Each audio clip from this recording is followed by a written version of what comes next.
Hey everyone, Russ Frushtick here with Polygon. Chris Plante, how's it going? It's going well. How about you? We've got some 2K games coming at us in a few short minutes, right? In a very few short minutes. We're going to be digging into Spec Ops The Line first. Yep. We're seeing co-op, I believe, for the first time.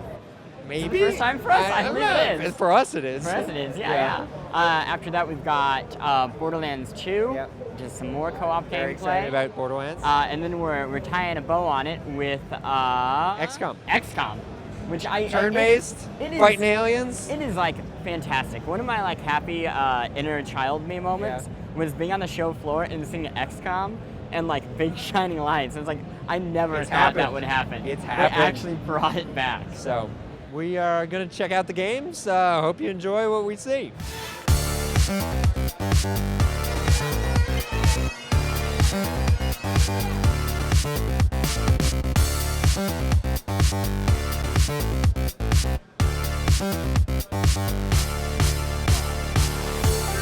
Doing it right. Doing it right. I'm always so pretty on camera. So we are checking out Spec Ops The Line. It looks like we've got a co-op mode here. Corey, talk us, what are we seeing here?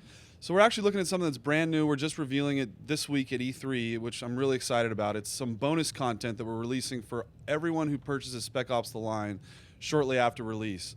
So this is actually co-op missions where we play we sort of take a different perspective from different characters in our universe and see some of the events from their angle before Captain Martin Walker arrives on the scene in Dubai. So how are people is there like a code in the box? How are people going to be able to access this? So actually, they'll be able to download it straight off of whatever console online service they're using. It doesn't matter how you buy the game or which version of the game. You'll be able to get it as soon as we release it for every single person that purchases the game. Cool.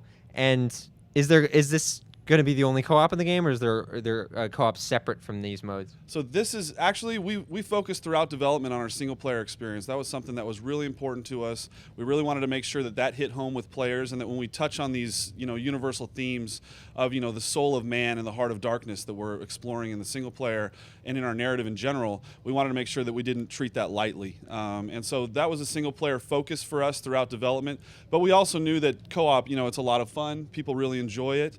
And it's an opportunity to show sort of a different side of what's going on in Dubai with all of these characters in a different way. Also, another thing that's really cool in the co-op is that you're going to see a lot of the sand stuff that's in single player as well. You're going to see sand avalanches. The frag grenades react the same with kicking sand into the eyes of enemies. You're going to see sandstorms that do like really cool, brutal physical damage to the environment. So that adds, a different tactic like it does in single player. But when you're playing in those sandstorms with your friends, that's a lot of fun. I hate it when it gets in my shoes. That's the worst part. It's even worse in your pants, dude. Yeah, trust me. For sure. Cool. Well, mode looks really great. Can't wait to play it. We've played this game a number of times, and it just feels better every time you play it. It just feels, especially the shooting. The shooting gets better every single time. Yeah. Word.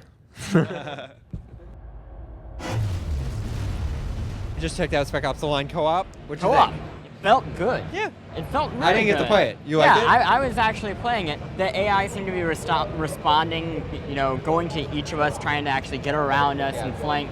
It felt like a good shooter. That's I mean, you kind of expect with a free DLC, which is surprising, that it might be a little bit sloppy and a little bit messy. But no, it felt really good. Yeah, I like the fact that, ordinarily you see DLC come out like a couple weeks after release, and they charge for it. But here, it's free. They needed more time. They weren't going to be able to finish it. So it's not like on-disc stuff. They just wanted a little more time, and they put it out to the fans as free content. So there's really nothing to complain about. So next up, we've got Borderlands 2. Yeah, we're checking out Borderlands. And we're looking forward to trying out 2 new classes. Yep. I want to play Commando. Do you really? I wanted to play. I called Assassin, right? It feels, yeah. Okay. You want to play Assassin. It feels dirty saying I want to play Commando. Yeah. And yeah, I'm looking forward to it. Do you know anything about what else we're seeing? No, not at all. But so it'll be a surprise. It'll be a surprise. Great. Awesome. Okay, we'll see you in a second.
with Matt, who is going to talk to us a bit about these 2 new classes that no one's really gotten a chance to play yet. Where did this come from?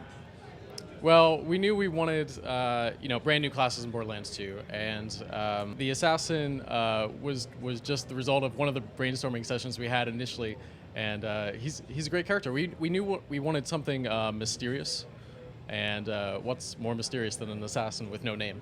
Right. So. Obviously, the invisibility might call to mind the Siren from Borderlands 1, but it works differently here. Yes, absolutely. The assassin's action skill is kind of 2-part. You throw down a decoy to distract the enemies, which is unique and different from Lilith's skill in the first game. But you do have that stealth element. Now, the longer you're in stealth, when you finally choose to break it before it runs out, you'll do more damage, either via melee, running up and backstabbing enemies, or running away to line up the perfect sniper shot. He does look super cool with his, he's got the mask thing. I don't even know if it's a guy. Is it a guy? It's a secret.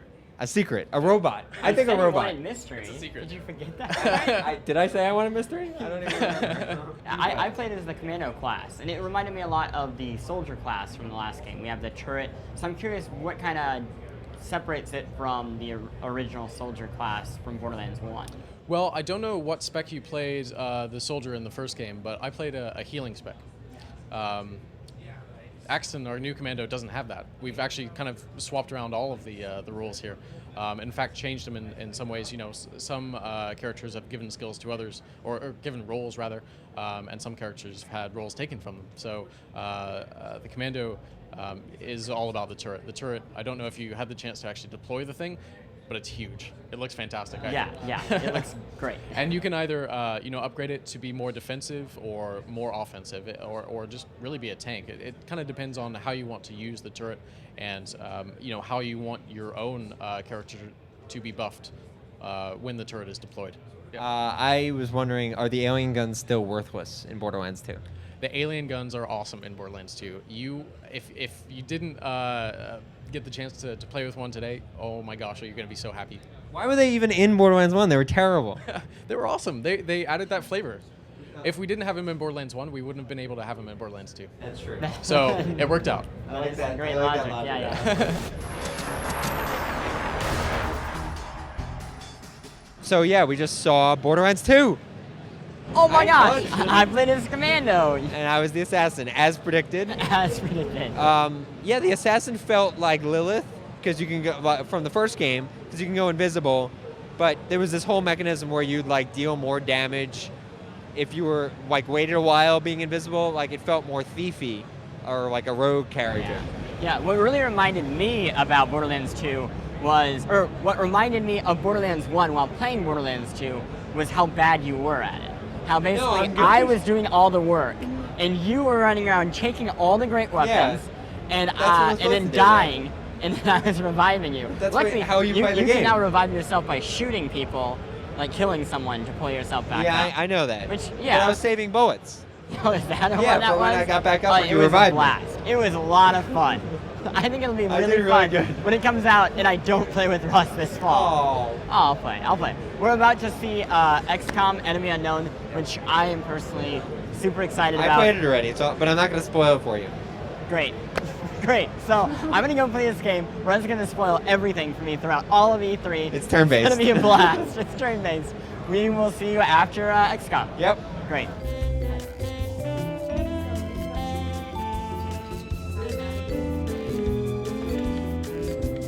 And we've got 2 gentlemen here to talk about a game called XCOM Enemy Unknown. This is the turn-based XCOM. I know there's some confusion. Let's clarify. This feels a bit closer to the traditional XCOM that people remember. Turn-based, building up a squad. Squad members can die permanently, all the things we remember. Yes. The original XCOM was sort of meant to be similar to Civ almost, where it was sort of you'd play a game, it might last for a couple hours, and then you'd almost start from scratch. Is that how you guys are designing this, or is it more like a longer campaign? It's a pretty long campaign. I mean, you're looking at over 20 hours of gameplay to play through a single game. Now, that being said, it is also like a game like Civ in the fact that it's not very linear. It's very player directed, and so the player is going to. I mean, that's 20 hours if you win. I mean, we should also point out that one of the oddball things about XCOM Enemy Unknown is it's a game you can actually lose. We don't guarantee victory. So, yeah, I mean, it's definitely a game you can play again and again. You're going to have a different experience, and you know, maybe that's losing, maybe that's winning. Who knows? Can you reload a save if you're like 15 hours in? Or you just like done? No, yeah, I mean you can. I mean that's always we always call that the death spiral. You got to be careful that the player doesn't get into a death spiral 10 hours before they realize they're in a death spiral, because that's good games. That's how they used to be. But no, I mean it's the sort of thing where certainly you can reload a save. Although we actually have a mode called Iron Man that you can turn on where there are no saves to reload. Oh my where gosh. it's very much hardcore. No reload, like the computer will save for you, and then you're just going to have to carry on with whatever happens. When you lose, if you lose this game, when you lose, because I will lose. When you lose this game, start that way. does the world just end? Is Earth had a good run? Yeah, I mean, you're at that point you're done. I think we have a couple of videos of crying children or something just to like reinforce how terrible. Are these real crying children, or are yeah. these CG? Oh no, Okay. no real children cried in the making of this game. But yeah, no. So yeah, I mean, you lose, and then when you lose, you know, the Earth, the Earth becomes, the playground for horrible. I've never really even thought about what happens after you lose. It's a dark game. I remember the original one being dark, but when it was those tiny pixels on that 300 by like 150 screen, you didn't really register it. And this is violent. Like, I saw the art style originally, and I was like, it's cartoony, that's cute. I mean, the game will still be XCOM, and I like that. And then I'm playing the demo today, and someone's viscera is exploded from somewhere between their belly button and the bottom of their crotch. It's just everywhere. And this is what's bizarre is I actually went on a campaign to take out all cursing in the game because I'm completely conflicted apparently, because I came up under Sid Meier, and Sid's very important to me, so I don't want so we had some vague curse words in there, and I'm like, why do we even have this? This is stupid. Let's just take out all the curse words, and my writers hated me for it. But I take out all these curse words, and then everybody's like, what the hell was the point of that? Like, look at the chrysalid thing. We are an M-rated game. Like, you are not going to get E for everyone in this game. And I'm like, well, I feel better. There's no cursing. There's eviscerations and things like that, but that's fine. They're all the soldiers are just Mormons. They're very polite, very clean. Don't drink soda. Oh, shucks. Great. Well, I have one final question. Jake is from Kansas City, and I'm from Kansas City. And I just think we need to know, on camera, what is the best barbecue I mean, in Arthur Kansas Bryant's City? the best barbecue. Okay, we can live with that. We can live with that. That's cool. Okay. So that's have cool. no idea what you guys are It's talking the about. president's barbecue sauce. Whenever the president comes, they have Arthur Bryant's. So now you know more about XCOM Enemy Unknown and a little bit more about Kansas City barbecue sauce. Mission accomplished. We'll see you later, guys.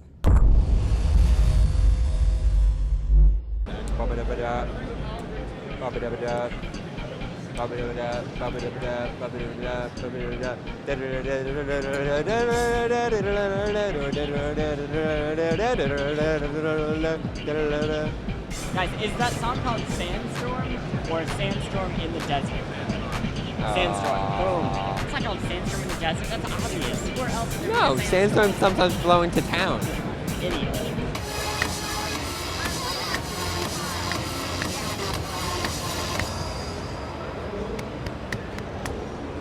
Stop it. Stop it. Stop it. We just checked out all of 2K's lineup. XCOM was the last one. Stop it. Stop. Settle down. Calm down. Did you like XCOM? I love. XCOM was great.